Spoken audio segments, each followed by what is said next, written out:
now that we brought up that music store, that's where we're going to tie in a Kiss story. Okay. So the owner of that music store, his name was Hiro. He was a Japanese guy. And obviously when there's no one in the store and you're working a music store, you're going to plug a guitar into an amp and start doodling around. Well, so it didn't take Hiro long to see that Slash knew what he was doing. And even though nobody knew that Ace Frehley had quit Kiss, he was aware of it because he was in the industry and he knew that Kiss was actively looking for a guitar player. So he recommended Slash for the job.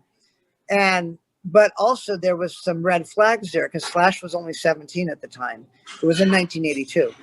And Slash was actually also working a business card clock for $6 an hour. And we knew that Paul Stanley was going to call like at 2 p.m. or something like that. So I was there with him when that call came in. And I couldn't hear what Paul Stanley was saying, but I heard basically the answers that Slash was giving.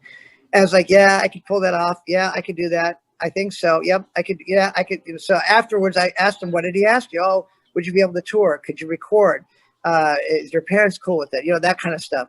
And I think he got spooked because, he didn't want to take on the liability of a 17-year-old. But so we never heard back from him. But had he would have scheduled, let's just say Slash was 18 at the time, I'm 100% sure he would have scheduled Slash to, learn 3 songs and come play with the band or whatever to see how it goes.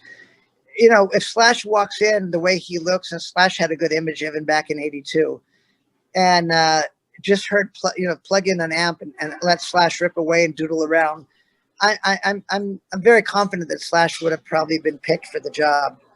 And so that's kind of a story that gets left behind.